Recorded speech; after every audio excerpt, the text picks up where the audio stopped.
vamos a continuar con la clase de control de convencionalidad. En este sentido, lo que es importante, en primer lugar, es establecer cuál es el origen que tiene el control de convencionalidad, a partir de donde podemos conocer cuáles son los conceptos y cuáles han sido los efectos jurídicos que el mismo ha tenido en los estados del Sistema Interamericano de Protección de los Derechos Humanos y en nuestro país en particular. ¿Qué es o cómo se puede definir al control de convencionalidad?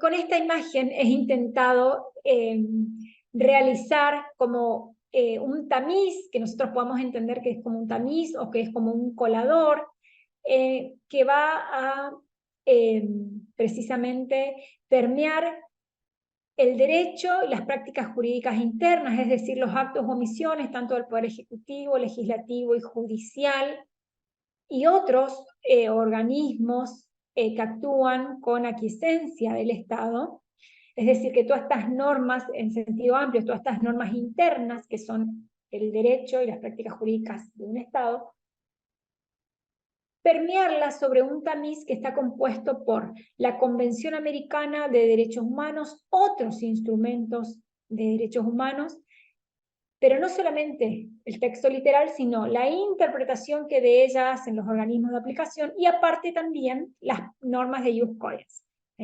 Entonces nosotros podemos definir a este control de convencionalidad como un juicio de compatibilidad o de coherencia o de ponderación entre las normas de derecho interno de un Estado, estas normas en sentido amplio, no solamente las normas de carácter formal, sino normas en sentido amplio, eso pueden ser todos actos, hechos u omisiones, tanto del Poder Ejecutivo, Legislativo, Judicial y de otros órganos, respecto de lo establecido en las normas de la Convención Americana de Derechos Humanos, la interpretación que de ella hacen los organismos autorizados, otros instrumentos en materia de derechos humanos y las normas de ius cogens. Entonces, vamos a encontrar que este control de convencionalidad podemos definir como una compatibilización o como una evaluación o como un diagnóstico que se realiza respecto de estas normas internas en relación con las normas de carácter convencional. Les decía, es muy importante saber cuál es el origen y por qué nos referimos específicamente al origen. Porque vamos a advertir que si bien vamos a hablar del control de convencionalidad como una creación pretoriana, tiene, por supuesto, esta creación su fundamento normativo en los artículos 1 y 2 de la Convención Americana de Derechos Humanos, cuya clase también tienen grabada, a la que me remito, y que, a ver, estos artículos que van a ser la puerta de entrada a la Convención Americana y que van a establecer la responsabilidad de garantizar a todos los ciudadanos, a todas las personas de cada uno de los estados partes de esa convención, la igualdad en el ejercicio de los derechos que se reconocen en esa convención y la obligación de los estados de respetar, garantizar y llevar adelante medidas efectivas para el ejercicio de esos derechos. Esto es lo que nosotros vamos a ver en los artículos 1 y artículo 2 de la Convención Americana, específicamente el artículo 1 refiriéndose a en las condiciones de igualdad, es decir, sin discriminación alguna, y ahí se introduce el tema de las categorías sospechosas. Reitero, me remito a la clase que tienen de los artículos 1 y 2. Ahora bien, también vamos a encontrar como marco normativo, como fuente normativa del control de convencionalidad, el artículo 29 de la Convención Americana de Derechos Humanos, que son esas pautas interpretativas, cuyo articulado también se va a compartir con el principio pro hominem, principio pro persona, los artículos 26 y 27 de la Convención de Viena sobre el derecho de los tratados, que refieren específicamente a los principios de pacta sunt servanda y principio de buena fe, y que los estados no pueden invocar normas de derecho interno como justificación al incumplimiento contenido en una norma de carácter internacional. Y aparte de ello, por supuesto, a una norma de carácter interna y que tiene que ver con la norma que aprueba a la Convención Americana de Derechos Humanos también conocida como Pacto de San José de Costa Rica, que es la ley número 23.054 del año 1984, donde Argentina se somete a la jurisdicción de la Corte y a la competencia de la Comisión Interamericana de Derechos Humanos. Este es el articulado que voy a pasar, porque al que ya me he referido y del que sugiero lectura. Me voy a detener en el artículo 2 de la Convención Americana. ¿Por qué? Fíjense que establece que si el ejercicio de los derechos y libertades mencionados en el artículo anterior no estuviera ya garantizado, los Estados partes se comprometen a adoptar, con arreglo a sus procedimientos constitucionales de las disposiciones de esta Convención, las medidas legislativas o de otro carácter.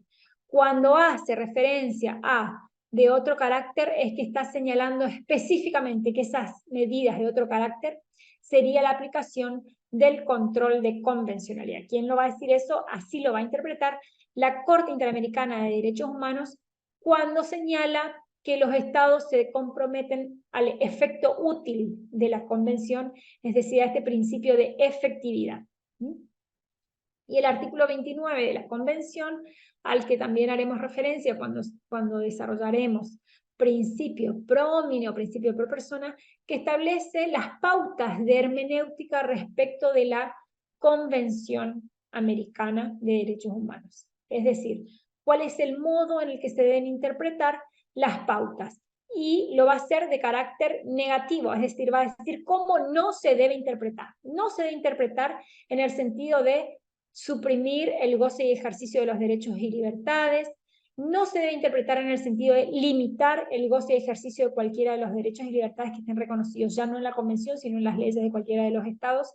No se debe interpretar en el sentido de excluir otros derechos y garantías que son inherentes al ser humano y que se derivan de la forma representativa, democrática de gobierno, y excluir o limitar el efecto que tengan tanto la Declaración Americana de Derechos y Deberes del Hombre como otros actos de la misma naturaleza. En este sentido, la jurisprudencia ha interpretado que esos otros actos de la misma naturaleza tienen que ver también con la Declaración Universal de Derechos Humanos.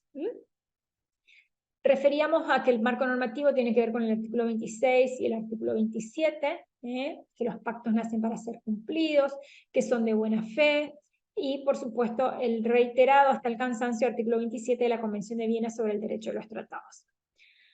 Respecto a cómo se clasifica, ustedes en el texto que se desarrolla durante este cuatrimestre tienen específicamente establecidas dos clasificaciones, lo que no significa que sean las únicas, sino que encontramos muchas otras clasificaciones que también son interesantes, pero que, bueno, por una cuestión de estudio y de material me voy a ceñir a lo que ustedes deben conocer en este momento, y después, por supuesto, siempre queda dispuesta la cátedra a proveer más material y a continuar el debate y a profundizarlo.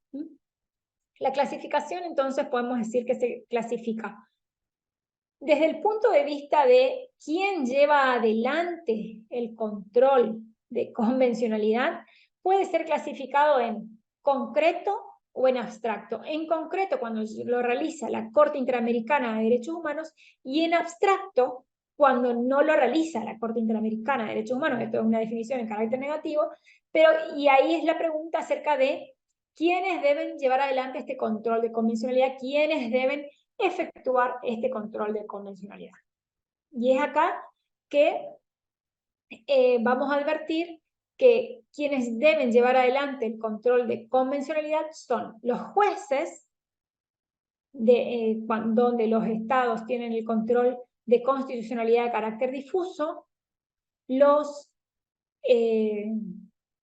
otros órganos vinculados a la administración de justicia y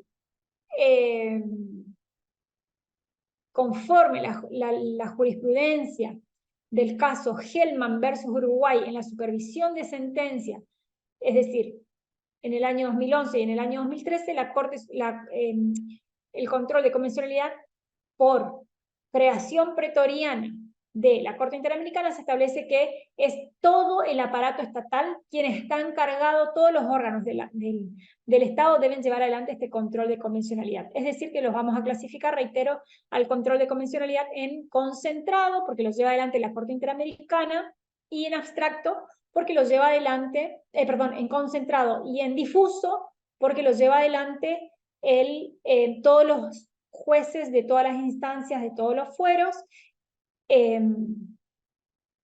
no solamente los jueces, sino los órganos vinculados a la Administración de Justicia, y no solamente eso, sino también todo el aparato estatal. Todos los órganos del aparato estatal están obligados a llevar adelante el control de convencionalidad. ¿Está? Esa es la primera clasificación, que no es la de la filmina, perdón, es ¿sí? En concentrado y en difuso, es la que expliqué recién, ¿sí? Concentrado efectuado por la Corte Interamericana y el difuso que llevan adelante todos los jueces de todos los fueros, de todas las instancias, todos los órganos vinculados a la Administración de Justicia y todo el aparato estatal.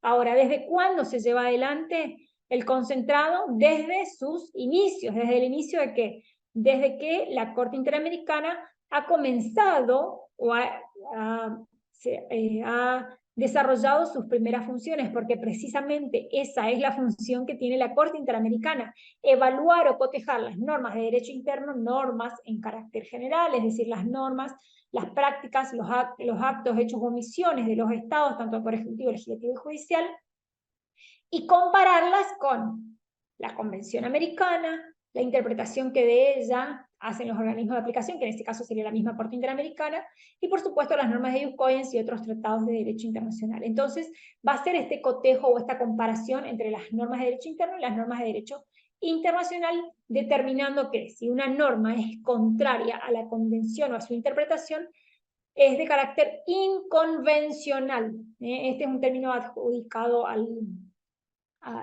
este mecanismo. Estas normas son inconvencionales a partir del año de un pronunciamiento de la Corte Interamericana del año 2007, donde se establece específicamente que en el caso Boyce, donde se establece específicamente el término inconvencional para todas las normas que son contrarias a la convención. Y el difuso es el que va a tener por ahí que es el que nosotros vamos a estudiar, y el que va a tener tal vez un mayor desarrollo, les iba a decir dificultad, pero no es una dificultad, sino que tiene un mayor desarrollo en el ejercicio de sus competencias respecto a quiénes son los que deben llevar adelante este control. Sí va a tener un desarrollo jurisprudencial a partir del año 2006, cuando la Corte Interamericana de Derechos Humanos, en el caso Almonacid Arellano, establece que los jueces nacionales deben llevar adelante una especie de control de convencionalidad, y ya vamos a ir desarrollando esta doctrina.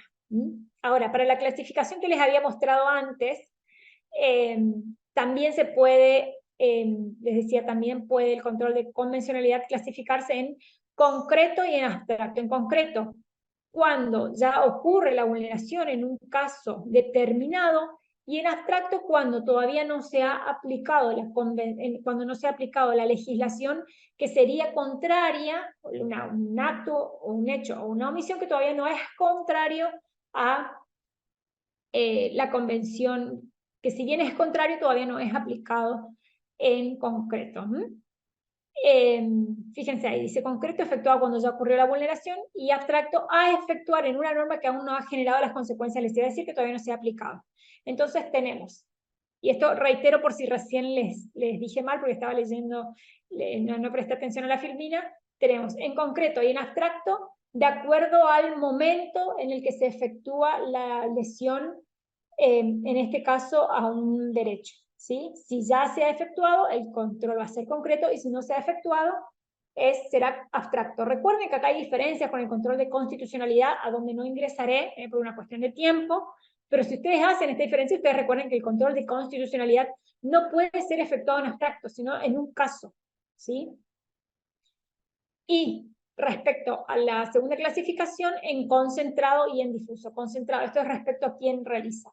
Si lo realiza la Corte Interamericana será concentrado, lo realiza desde su primera desde su primera sentencia, desde su primera opinión consultiva, porque esa es la función de la Corte Interamericana, aunque después se le haya puesto el nombre de control de convencionalidad. Esta es la tarea específica que debe llevar adelante la Corte Interamericana. Y por otro lado, el difuso. Esto es, sí, una creación pretoriana, es decir, una creación jurisprudencial de los jueces de la Corte Interamericana que van a comenzar a desarrollar a partir de ese artículo 2 de la Convención Americana, que recuerden dice, o de otro carácter.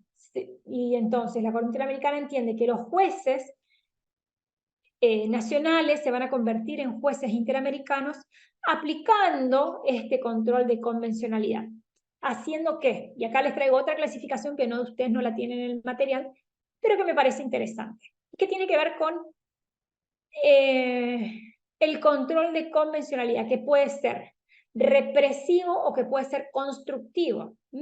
El control de convencionalidad, que es represivo, es la posibilidad de inaplicar ciertas normas y que son contrarias a la convención, a la interpretación o a las normas ius cogens, y el control constructivo es aquel que deben realizar los intérpretes, es decir, quienes van a aplicar el derecho, es decir, los jueces, y ya vamos a ver que también va a decir la Corte Interamericana, y otros órganos vinculados a la Administración de Justicia y todo el aparato estatal, pero que deben aplicar, cuando hablamos de un control constructivo, tendrán que hacer una interpretación armónica al momento de otorgar o de generar mayores derechos o el alcance de mayor amplitud. Entonces tenemos esos dos. Otra de las clasificaciones les decía que el control puede ser constructivo, cuando hay una interpretación armónica respecto a las normas y que será de carácter amplio, respecto al alcance que van a tener las normas de derechos humanos contenidas en la convención, y el carácter represivo o la clasificación de control de convencionalidad represivo, cuando una norma debe ser inaplicada o deba ser dejada de lado porque la misma es contraria a la convención. Bueno, acá hay un caso paradigmático al que siempre aludimos y que tiene que ver con una sentencia que es de principio del siglo, imagínense, del año 2001, y todavía no estaba establecida esta doctrina del control de convencionalidad. No obstante, este es un control de convencionalidad de carácter concentrado. ¿Qué significa de carácter concentrado? Que va a llevar adelante la Corte Interamericana de Derechos Humanos. El caso llega, y nosotros vamos a desarrollar en particular este caso cuando veamos libertad de expresión, pero es cierto que este caso llega porque Chile no permitía la difusión de esta película que nosotros estamos acá en pantalla viendo, y que es La Última Tentación de Cristo. No estaba permitida la difusión de ese film en los cines y tampoco se permitía su reproducción. Imagínense que es un caso que llega a la Corte Interamericana de Derechos Humanos. El caso se denomina Olmedo Bustos versus Chile, ¿sí? Se resuelve en el año 2001. ¿Y qué va a decir la Corte Interamericana? Va a ordenar al Estado chileno a modificar la legislación que permite la censura. Y en este caso, la legislación que permitía la censura era nada más ni nada menos que la Constitución Nacional. Imagínense que, en este caso, la Corte Interamericana de Derechos Humanos ordena, a través del ejercicio del control de convencionalidad concentrado, la modificación de la legislación de un país, y que esa legislación justo tenía que ver con su máxima legislación o con su Carta Magna. Toda una cuestión que nosotros vamos a ir desarrollando, ¿sí? Respecto a cuáles son los conflictos que pueden surgir respecto al ejercicio de este control.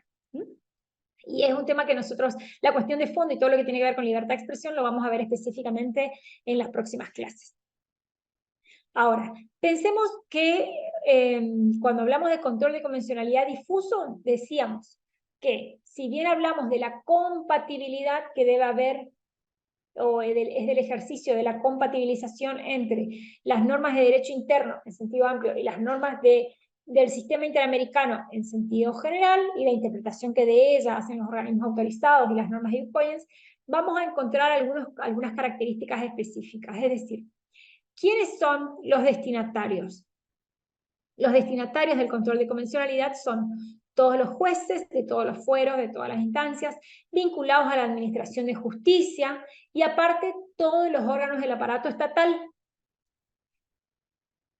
Por otro lado, una característica específica es de carácter obligatorio, no es facultativo e inclusive procede de oficio, es decir, los jueces, los órganos vinculados a la administración de justicia y todo el aparato estatal deben llevar adelante un control de convencionalidad, es decir, que de manera permanente deben evaluar si las normas, los actos, los hechos o las omisiones que llevan adelante son compatibles o no en su aplicación, en su formalización, en su aplicación con las normas de carácter interamericano y la interpretación que desde hacen los organismos de aplicación.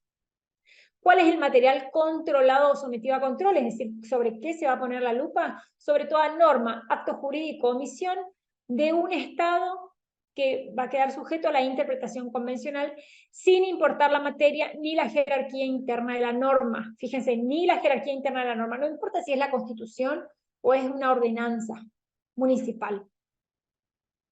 Si no, lo que interesa es cómo se ha interpretado esa norma en relación con el sistema interamericano, con las normas del material controlante, que son todas las disposiciones de las convenciones y la interpretación que de ellos ha efectuado la Corte Interamericana. Cuando hablamos ahí, fíjense, la jurisprudencia internacional y otros instrumentos internacionales. Un control de convencionalidad difuso va a tener otras características y que tienen que ver con cuál es su objeto. Armonizar las normas y prácticas internas de acuerdo con o de conformidad con los estándares internacionales. Es decir, cuál es la pretensión, cuál es el objetivo, cuál es el fundamento de la existencia de este control de convencionalidad, la armonización, la compatibilización, la coherencia entre las normas de carácter internacional y las normas de carácter interno. Un criterio hermenéutico al que recién habían hecho una consulta y tiene que ver específicamente con una norma preferente o con lo que conocemos como este principio pro homine o principio pro persona contenido en el artículo 29 de la Convención Americana de Derechos Humanos, donde establece cuáles son las pautas de interpretación o las pautas hermenéuticas respecto a cómo debe ser interpretada la convención. Recuerden que lo habíamos dicho, va a establecer en cada uno de los supuestos de manera negativa. No debe ser entendida en el supuesto de suprimir, excluir, modificar. ¿Se acuerdan? Bueno.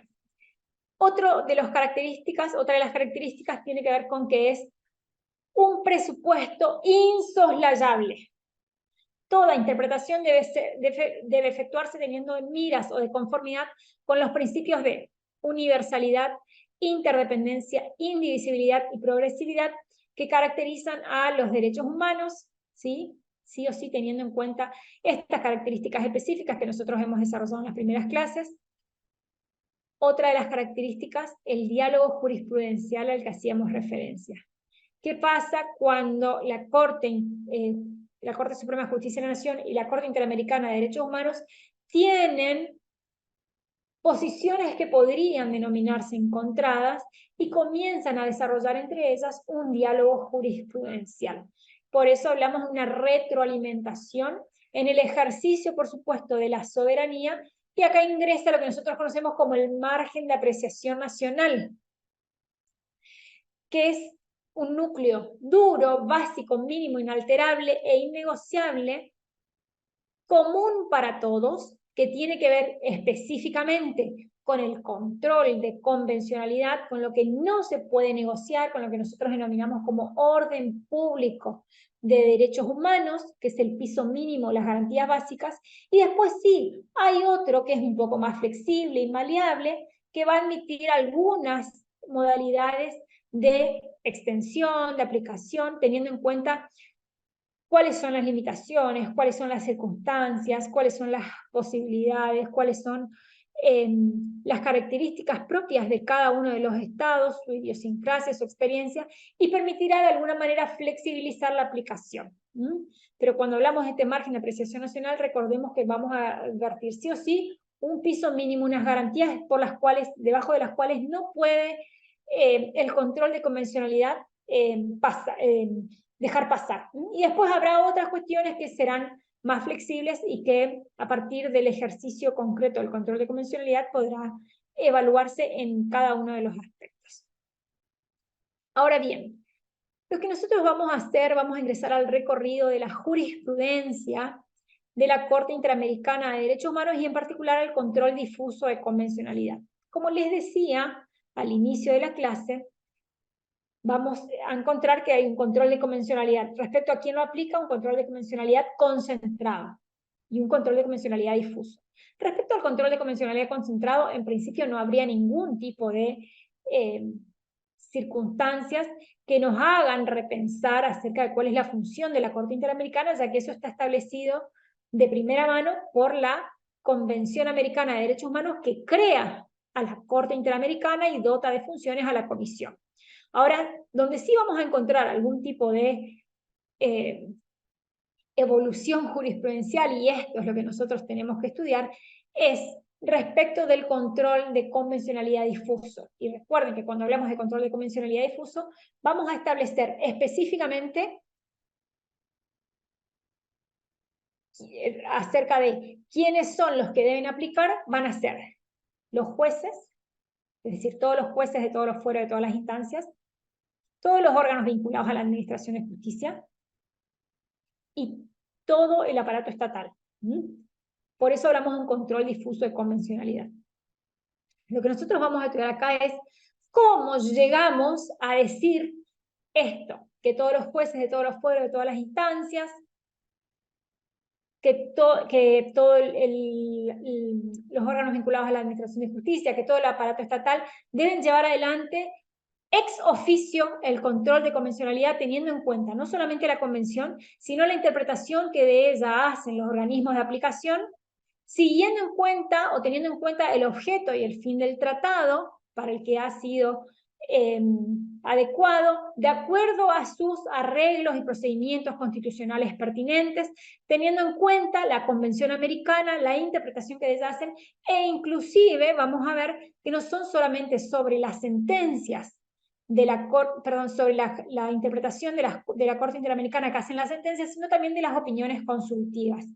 Y que esto no solamente va a ser, la sentencia ya no va a ser solamente ley para las partes, sino que estas sentencias de la Corte Interamericana tienen un efecto erga omnes, es decir, que cualquier sentencia que lleve adelante la Corte Interamericana contra uno de los estados partes del sistema interamericano, declarando responsable, los demás estados que no han sido parte en el proceso jurisdiccional están obligados a llevar adelante la adecuación de sus normas en sentido amplio, es decir, su poder ejecutivo, legislativo, judicial y otros órganos de aplicación, deben adecuar sus instituciones, sus normas, sus prácticas a los estándares establecidos en sentencias en esas sentencias y en opiniones consultivas, aunque no hayan sido parte ni del proceso ni de la consulta. ¿Se entiende? Vamos a ver cómo hicimos y por qué les digo que esta es una materia que está en permanente evolución, porque continuamos aprendiendo y continuamos teniendo, y a ver, porque la Corte Interamericana de Derechos Humanos continúa llevando adelante diferentes pronunciamientos, ampliando con eso la doctrina del control de convencionalidad, que al ser una doctrina de carácter pretoriano, es decir, una invención que hace la Corte Interamericana en el ejercicio de sus competencias, esto puede continuar, no tiene todavía un punto final. Siempre lo que diga la Corte Interamericana puede ser un punto y aparte respecto a esta doctrina del control de convencionalidad, que si nosotros pensamos, todavía no tiene 20 años esta doctrina. Recuerden que comienza en el año 2006. Bueno, les decía, lo que nosotros vamos a hacer es ver cómo en cada una de las sentencias, no vamos a ver todas las sentencias de la Corte Interamericana, quédense tranquilos, lo que vamos a hacer es hacer un repaso general sobre cuáles han sido los pronunciamientos más importantes en los que la Corte Interamericana de Derechos Humanos ha ido delineando este carácter difuso del control de convencionalidad. La primera vez que se expide al respecto a la Corte Interamericana, y acá fíjense que hago énfasis en que es la Corte Interamericana y no solamente un juez, porque antes del año 2006, el juez García Ramírez, ya en el caso Mirna Machan, también lo había hecho en el caso Tibi y en el caso Areco, el juez García Ramírez, juez de la Corte Interamericana de Derechos Humanos, había señalado esta cuestión y había traído en sus votos esto de especie de control de convencionalidad. Lo cierto es que este es un término que es tomado por la Corte recién en el año 2006, en el caso Almonacid Arellano contra Chile, y después también lo vemos replicado en el caso La Cantuta versus Perú, ¿sí? Ambos del año 2006. ¿Qué va a establecer ahí? Va a señalar que la Corte es consciente que los jueces y los tribunales internos están sujetos al imperio de la ley, y por ello están obligados a aplicar las disposiciones vigentes en el ordenamiento jurídico. Fíjense cómo continúa. Pero cuando un Estado ha ratificado un tratado internacional, como la Convención Americana de Derechos Humanos,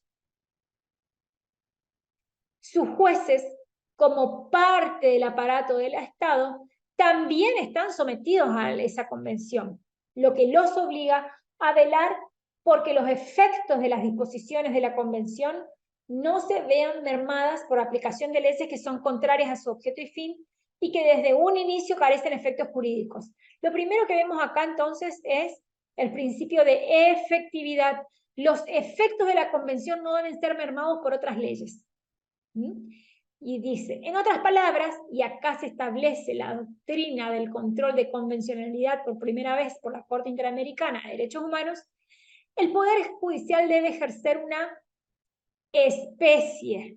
¿Por qué le subrayo especie? Porque en la próxima sentencia, en el caso Trabajadores cesado del Congreso, se saca esta palabra especie y directamente dice que los jueces deben ejercer un control de convencionalidad. ¿Está? Pero esto es algo a destacar. Si el Poder Judicial debe ejercer una especie de control de convencionalidad entre las normas jurídicas internas que aplican en los casos concretos y la Convención Americana sobre Derechos Humanos. En esta tarea, el Poder Judicial debe tener en cuenta, fíjense lo que nosotros habíamos dicho, respecto de material controlante y material controlado. No solamente el tratado, es decir, el texto literal de la ley, sino la interpretación que del mismo ha hecho la Corte Interamericana, intérprete última de esta convención. Entonces, vamos a advertir que los jueces deben aplicar una especie de control de convencionalidad sobre, no solamente sobre la convención, sino sobre la interpretación que de ella realizan los jueces. En esta segunda etapa vamos a ampliar y ya no va a decir con especie, sino que va a decir deben ejercer un control ex oficio. O sea que, fíjense que son meses después. Esta es una sentencia del 24 de noviembre del año 2006 y la otra había sido de septiembre del año 2006. Es decir, que en 3 meses, la Corte Interamericana, en menos de 3 meses, la Corte Interamericana de Derechos Humanos establece y le pone fin a esa discusión acerca de, ¿será que el control de convencionalidad tiene que ser llevado a cabo de oficio o tiene que ser llevado a pedido de parte? Fin. Toda esa discusión que en nuestro país existió respecto del control de constitucionalidad, recuerdan si era de oficio, si era pedido de parte, y que llevó como 150 años en la jurisprudencia de nuestra Corte poner fin a esa discusión. En este caso, la Corte Suprema de Justicia de la Nación, perdón, la Corte Interamericana de Derechos Humanos, en menos de 3 meses le pone fin a esa discusión. Y señala entonces que el control de convencionalidad debe ser realizado de oficio en el marco de sus competencias y regulaciones procesales correspondientes, lo mismo que había dicho anteriormente. Ustedes van a ver que yo les dejo acá arriba el caso que es como el primer caso al que refiere, y después las réplicas, ¿sí? En Heliodoro Portugal, Radizá Pacheco, Fernández Ortega, Rosendo Cantú, Liaquat Ali Alibux, en todos esos va a decir exactamente lo mismo. ¿Sí? Acá este es el párrafo que trae. Dice, los jueces y órganos vinculados a la administración de justicia en todos los niveles están obligados de ejercer ex oficio un control de convencionalidad. Fíjense cómo hace referencia a todos los órganos vinculados a la administración de justicia. Bueno, ampliamos otra vez el concepto de control de convencionalidad y va a referirse a qué. La obligación de llevar adelante el control de convencionalidad corresponde a los jueces y a los órganos vinculados a la administración de justicia en todos sus niveles. Y acá encontramos el caso Cabrera García y Montiel Flores, que es un caso sobre derecho ambiental muy interesante, se los recomiendo. Sobre todo es interesante la interpretación, cuando uno estudia los argumentos de los digamos, de los abogados litigantes por parte de los estados, de los abogados representantes del estado. Ellos van a presentar excepciones preliminares. En este caso, en el caso de Cabrera García Montiel Flores, es muy interesante porque una de las excepciones preliminares que presentan es que México ya ha realizado el control de convencionalidad y por lo tanto la Corte Interamericana no lo debe hacer. La verdad es que es interesante y les sugiero la lectura de esa, por lo menos de la sentencia, no les digo de los escritos, por supuesto que los pueden leer, están disponibles, y tienen el link de los escritos también de cada una de las sentencias subidas en el aula, pero les sugiero por lo menos que lean la sentencia donde la misma Corte explica cuáles son las excepciones preliminares que había presentado México. Lo cierto es que México es declarado responsable por la vulneración a derechos humanos. En este caso, vamos a advertir que, va a decir, no son solamente los jueces los que deben llevar adelante el control de convencionalidad. Le corresponde a los jueces, a los órganos vinculados a la administración de justicia en todos los niveles. Bueno, esta es la parte de la sentencia. Siempre va a hacer referencia en el marco de sus respectivas competencias. Y no solamente el tratado, sino también la interpretación que de ella hace. Acá ampliamos un poco más respecto al control difuso, es decir, quién debe llevar adelante. Primero habíamos dicho los jueces, después los jueces de oficio, los jueces y todos los órganos vinculados a la administración de justicia. Los jueces vinculados a los jueces y los órganos vinculados a la administración de justicia de todos los niveles. Y ahora vamos a ampliar a el control de convencionalidad es una obligación de toda autoridad pública. Fíjense cómo en el año 2011, en el caso Hellman versus Uruguay, se establece esta cuestión. Ya en Hellman versus Uruguay, pero en la supervisión de cumplimiento de esta sentencia en el año 2013, va a decir que los efectos que tiene el control de convencionalidad no son interpartes, sino erga omnes, son efectos expansivos. Bueno, y acá va a hacer referencia a, en el caso de Hellman, si ha recaído una sentencia firme con alcance de cosa juzgada internacional en contra de un determinado Estado, el Estado está obligado a aplicar la sentencia. Pero para los demás Estados, en los casos donde no hay sentencia, sino es respecto a un tercer Estado que no ha sido parte en el proceso, también está obligado a adecuar sus disposiciones internas, y por eso vamos a encontrar que en este caso se incumplen, si se quiere, las reglas del derecho procesal clásico, porque la sentencia ya no solamente es ley para las partes, sino que la sentencia es ley para todos. No solamente para las partes, sino para todos los estados que son partes del sistema interamericano de protección de los derechos humanos. Bueno, esa es la parte de la sentencia a la que hice referencia recién. Bueno, otro de los aspectos a considerar cuando nosotros nos referimos al control de convencionalidad hace referencia al holding. ¿Se acuerdan que en las primeras clases hablábamos mucho del holding?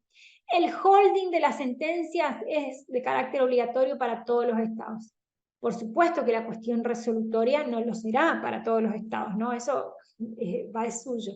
Ahora, sí todas las sugerencias, todas las recomendaciones, todas las interpretaciones que va a hacer la Corte Interamericana de cada una de las normas contenidas en el articulado de la Convención son de carácter obligatorio para todos los estados. Por eso todos los estados tienen la obligación de adaptar inmediatamente su derecho interno, normas, actos, hechos, omisiones, Poder Ejecutivo, Poder Legislativo, Poder Judicial, otros órganos del Estado deben adaptar su norma interna, norma en sentido amplio, a cada una de las sentencias de la Corte Interamericana, al holding de cada una de las sentencias de la Corte Interamericana. Esto tiene que ver con el principio de complementariedad de los derechos humanos, que va a establecer que es coadyuvante o que es complementario de la protección que debe ofrecer cada uno de los estados en el ámbito interno. Les remarco esta parte que hace referencia a la Corte Interamericana de Derechos Humanos en el año 2013, que establece: así adquiere sentido el mecanismo convencional, el cual obliga a todos los jueces y órganos judiciales a prevenir potenciales violaciones a derechos humanos, las cuales deben solucionarse a nivel interno teniendo en cuenta las interpretaciones de la Corte Interamericana, y solo en caso contrario pueden ser consideradas por esta, en cuyo supuesto ejercerá un control complementario de convencionalidad.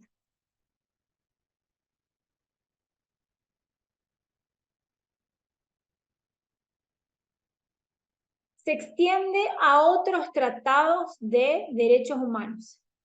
En este caso vamos a ver entonces caso Udiel Álvarez y otros en contra de Guatemala. Es decir, no va a ser únicamente relativo a la Convención Americana de Derechos Humanos y a la interpretación que hacen, sino que hay otros tratados de derechos humanos. En este caso estamos hablando de la Convención Interamericana sobre Desaparición Forzada de Personas y la Convención Interamericana para prevenir y sancionar la tortura, y la Convención para prevenir, sancionar y erradicar la violencia contra las mujeres, conocida como la Convención de Belém do Pará. Entonces, en caso, Udiel Álvarez va a señalar que no solamente es la Convención Americana que va a obligar a, no solamente la Convención Americana la que va a obligar a llevar adelante el control de convencionalidad, sino que también se puede hacer con otros instrumentos. Levantaron la mano. Bueno, perdón, estuvimos unas consultas de los estudiantes, y así que cortamos la grabación para responder a las consultas y seguimos. Habíamos quedado en el caso Udiel Álvarez. Acá va a decir la Corte Interamericana, en la opinión consultiva 21, va a señalar que los diversos órganos del Estado deben realizar el control de convencionalidad no solamente sobre la base de su competencia contenciosa, es decir, en las sentencias de la Corte Interamericana, sino también sobre su competencia consultiva, es decir, de acuerdo a las opiniones consultivas que ha llevado adelante. Y señala que esta competencia consultiva comparte el propósito del sistema interamericano, que tiene que ver con la protección de los derechos fundamentales de los seres humanos. Esta es una cuestión más específica y que se refiere al control legislativo de convencionalidad. Esto no lo tiene en el material, pero no deja de ser muy interesante para que nosotros podamos pensar que el control legislativo puede ser abstracto, debe ser abstracto, de oficio, adecuando el derecho interno a las normas de la Convención Americana, la interpretación a las normas de ius cogens, y de la misma manera vamos a encontrar el control, un control también con algunas características que tienen que ver con que es imperativo, debe ser observado por todos los órganos estatales, debe ser de oficio y se debe realizar en todas las jurisdicciones, tanto en la jurisdicción federal, nacional, provincial y municipal, en todo procedimiento o proceso. Finalmente, les traigo algunos ejemplos de cumplimiento del control de convencionalidad respecto de lo que es el sistema legislativo. Y ustedes me van a decir, pero ¿cómo control de convencionalidad antes del año 2006?